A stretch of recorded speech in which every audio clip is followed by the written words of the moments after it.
hard-fought win. We had a couple things happen early on. Not even talking about plays, but players get hurt.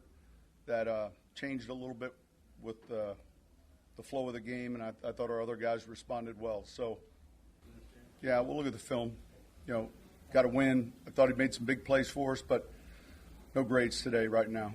You know, we'll take a peek at all the snaps. There's some plays where, man, we got to work on it. You know, the fumble in the pocket. You know, there are a few of those plays that I'm sure he's mindful of, but we'll get a chance to clean up and correct. But they were playing a lot of 5 defensive lineman fronts, which is unusual, and so there's a handful of runs, but it becomes problematic. A lot of single safety, kind of 5-man rush, and you know, similar to what we saw from the Bears in Chicago last year, we knew we were going to have to get to some ball-out throws, but also some high-percentage throws. And so we carried, you know, a number of, call it 5 rush beaters.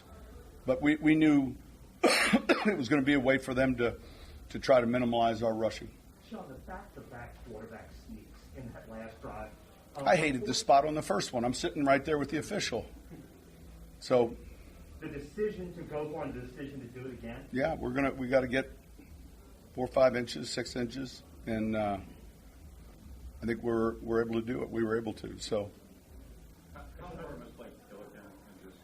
Listen, he was outstanding. He was outstanding. Outstanding. Just got a game ball. I mean, you know, one of the things we felt like in the first half, not so much the ball. The second half, we played a lot of football on their end of the field, and generally speaking, I talk about that all the time, but what happens is when a mistake is made, it's compounded, and that happened in the second half. But he was outstanding. It was an unusual game.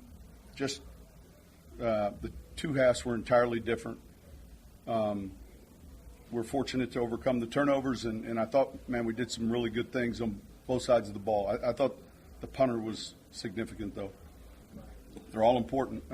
Yeah, you know, look, I think we talked about just, you know, seeing our identity as we're moving forward in this season. You know, we have a bye now. It is what it is, and hopefully we can get some guys back. Seems like we played a lot of games on the road because we have, you know, and so it'll be nice to get back and get into our schedule. Guys will have some time away. How big was that Hail Mary right before that? I would say that's significant, you know. I'm going to give you a story. So none of you were here, maybe a few of you. What's Jennifer Nettles in? What band? Anyway, they hadn't made their way yet. We're playing in Atlanta. End of the half, Terrence Copper comes down with the play. Sugarland. So back then, Sugarland was getting just a regular season halftime song. You follow me? And that was in the old Atlanta Stadium. And so just a halftime song. It was just a Sunday game. It wasn't. And years later, she said, "You want to talk about a tough crowd now? When you come out after someone completes a Hail Mary, you know, against your team, and then please welcome Sugarland." So I thought about that. If there was any halftime entertainment, that's a tough spot to be in. But a good play, great throw.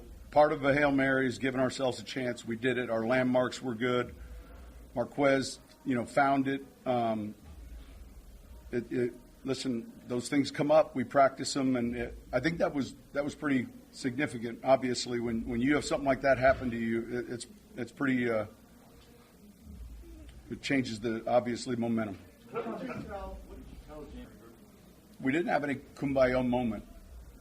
We're going. The clock's going. There's no sit down. It's like, let's go. That's all. I mean, there's no time for all of that.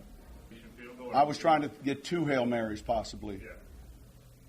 Yeah. So I was thinking Hail Mary. Sean, the second touchdown to Callaway, was that a play that you had, the one where he started to 3 receivers and he starts on the inside and goes on?